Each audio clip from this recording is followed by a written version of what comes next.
Eu vou começar com uma pequena história, né? Eu sou engenheiro de formação e eu tive uma aula, um semestre de Direito.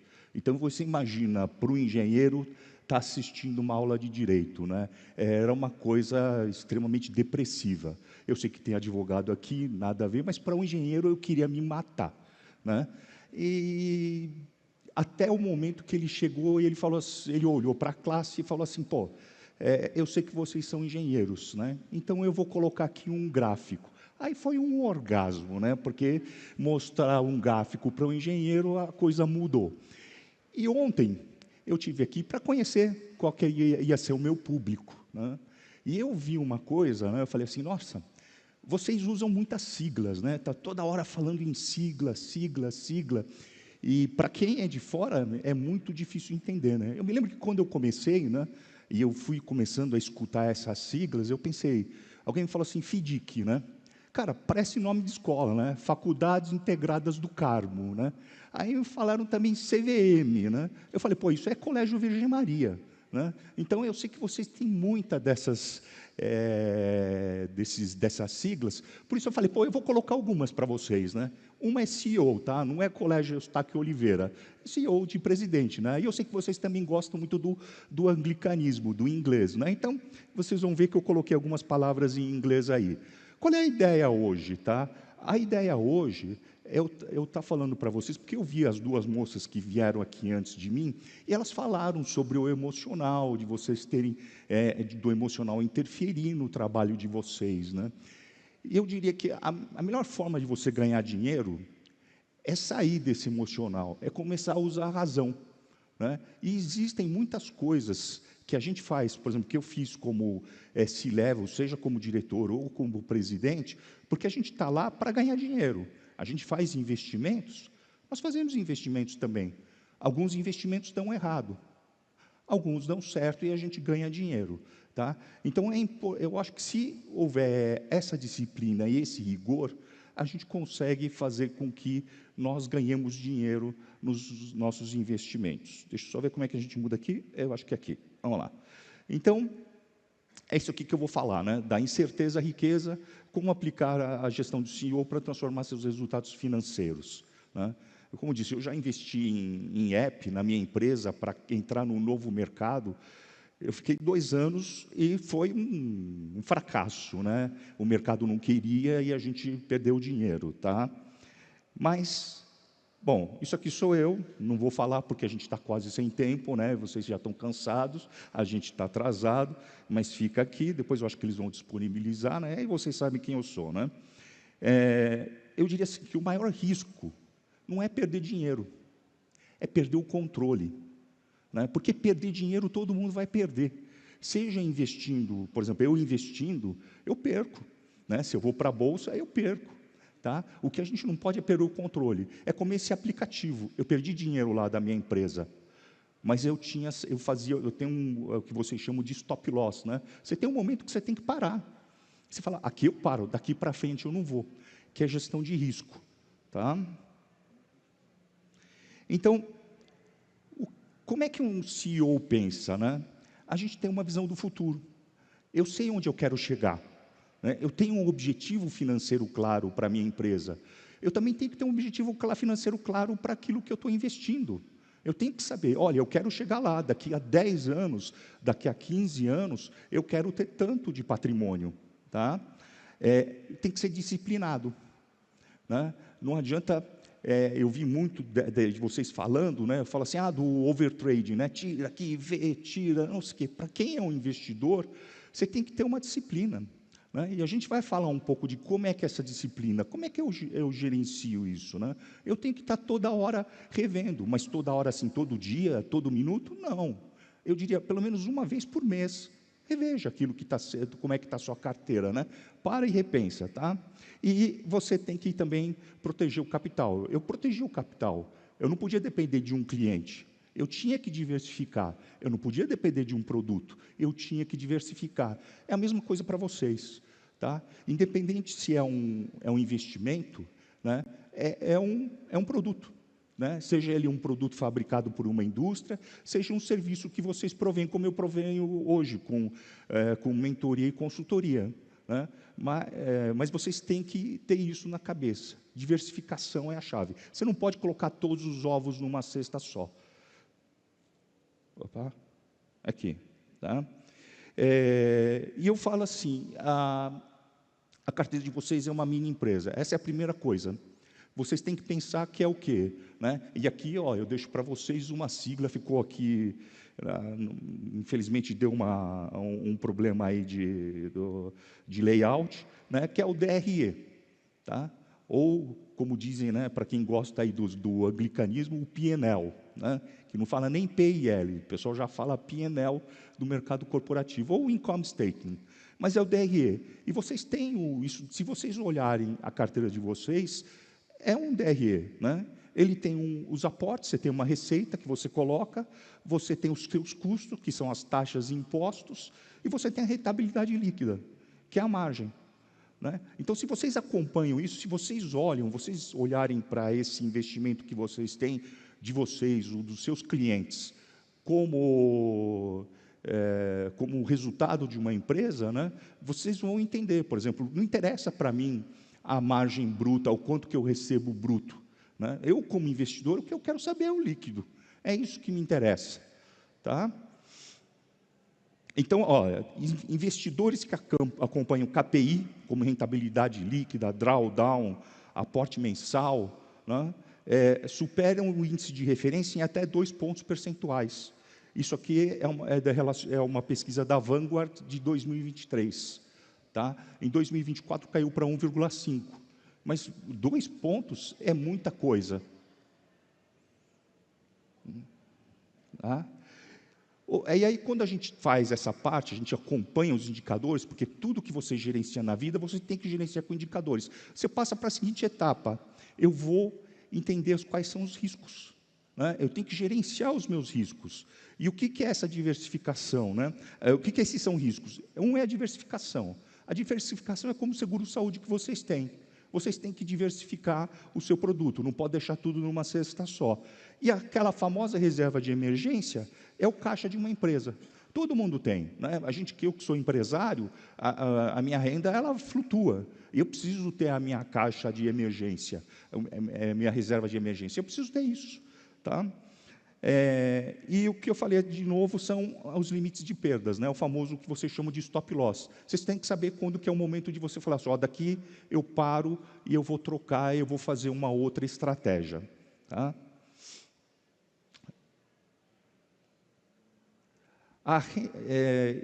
E vocês têm que buscar também, a gente sempre busca uma eficiência operacional, né? Aquilo que eu falei, a rentabilidade bruta impressiona, mas o que interessa, quando vem o meu assessor ou vem um gerente de banco falar comigo, o que me interessa saber é qual é o líquido, né? Ele vem e me oferta lá um produto, pô, é bonito, né? Vai ficar não sei quantos % acima do CDI, né? Eu falo, pô, que legal, né? E quanto sobra para mim? É isso que importa, tá? Tem uma pesquisa dessa Morningstar, Mind the Gap 2023, né, que os investidores perdem até 1,7 pontos percentuais com taxa, spread e impostos, tá? Por excesso de giro, por fazer esse overtrading, porque vocês vão pagar impostos. Nós vamos pagar impostos, né? Nós pagamos impostos, nós pagamos a taxa dos traders, né? Então, se você começa a fazer isso toda hora, você começa também a comer a margem, o seu dinheiro. Tá? E eu diria também que disciplina é a coisa mais importante. Tá? Até eu deixei aqui que, por exemplo, se vocês evitam essas trocas impossíveis, isso é um estudo do Mind the Gap, vocês reduzem até 1,7 pontos percentuais. Né? Poxa, é bastante coisa, 1,7. Tá? É isso que vocês perdem, ou que a gente perde, né? Na verdade, é o que nós perdemos quando a gente começa a girar e girar os nossos investimentos, a sair e entrar, sair e entrar. Tá? E é muito importante, quando a gente fala de disciplina, usar isso daqui que eu coloco, que é o POIA. tá? Aí é uma sigla que eu deixo para vocês, né? Que é o seguinte, é um plano, objetivo, indicadores e ação. O plano, tá? Eu dei um exemplo aqui, né? É um exemplo que foi criado, os números são fictícios, né? Mas é para ter uma ideia. Tá? Quando a moça anterior falou assim, vocês têm que ter uma estratégia. Né? Isso aqui é mais que uma estratégia. Tá? Você tem uma visão, você tem lá o que é alcançar R$1 milhão em 10 anos, né? E você tem o desdobramento. Tá? A estratégia ela não vale nada. Nada se vocês não desdobrarem. O que é desdobrar? É criar um plano de ação. Se vocês não têm um plano de ação, a tua estratégia é só um monte de palavras numa tabela bonitinha. Tá? Então, você precisa criar um plano de ação. Você precisa ter um objetivo. Né? A gente, na vida, sempre tem que medir tem que ter os nossos indicadores, né? Os famosos KPIs, ou OKRs, né? O KR, né? Que o pessoal fala hoje em dia, para quem é da área de sistemas, né? Vocês precisam fazer isso daqui, né? Ter um objetivo. Né? E um objetivo ele tem que ter uma meta, tem que ter um prazo, né? E de preferência, o que a gente aprendeu, por exemplo, o que a gente aprende vendo a história do Google, né? Eles colocam objetivos de 3 a 6 meses. É o famoso KR. Né? Por que isso? Porque o mercado é dinâmico. Né? Então, você vai colocando ali, você vai revendo. Tá? E uma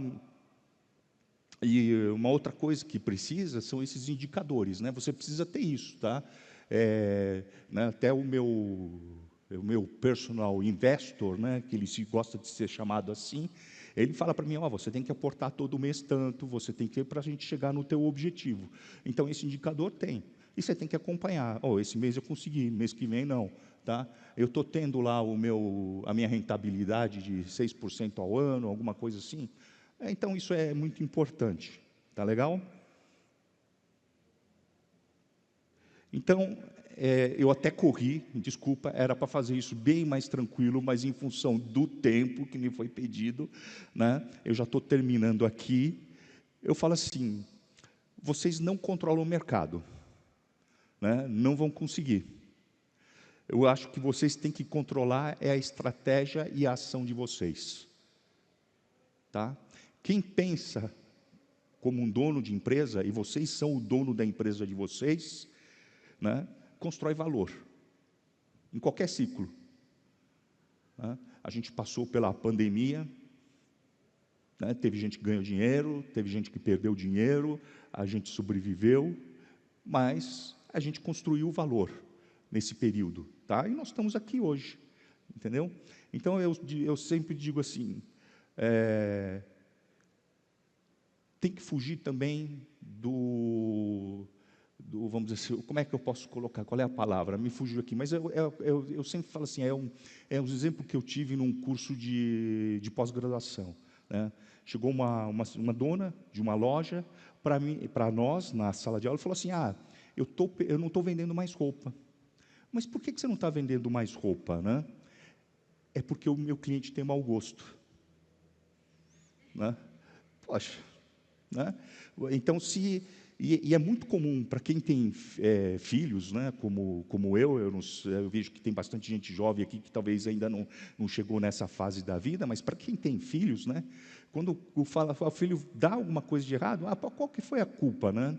Você fala, o que aconteceu? Não, a culpa é do fulano, a culpa é do Beltrano. Né? Mesmo quando você está numa empresa, poxa, né, desvalorizou o real, vou perder dinheiro. Isso você não controla. E não vai controlar nunca. Você tem que estar informado o melhor possível para poder antever.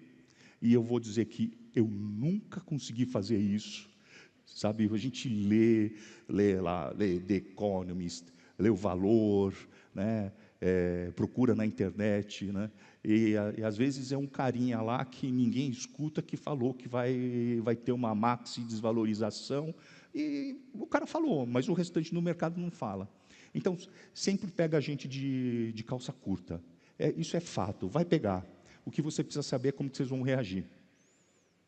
É isso que eu sempre faço. Eu falo assim, eu preciso saber como eu vou reagir. Aconteceu? Ok.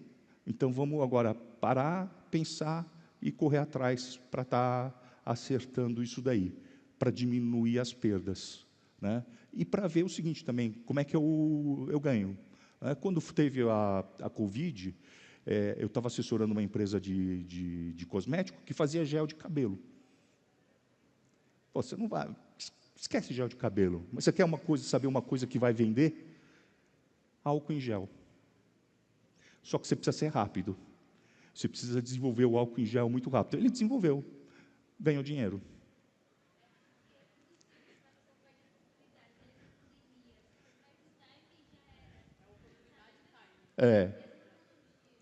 Isso mesmo. Você tem que estar atento às oportunidades. E aparece para vocês no mercado, né? Vão aparecer, né, oportunidades, né? E é isso que a gente precisa estar atento, tá? Então, eu sempre falo assim também, eu preciso estar repensando, né? Uma empresa hoje, a gente trabalha com uma coisa que se chama conselho, né? Não sei se vocês têm a empresa de vocês, se as empresas de vocês têm o conselho, mas tem o conselho consultivo, tem um conselho administrativo.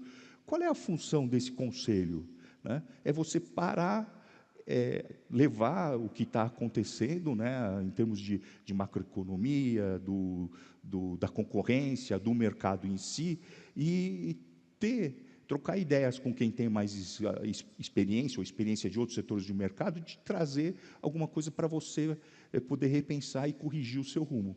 E é isso que eu falo para vocês. A gente pode ter um conselho, eu diria, eu acho que o melhor para nós, por exemplo, para nós que somos investidores, é eu paro uma vez por mês para pensar. O que eu quero fazer com o meu dinheiro? Hã?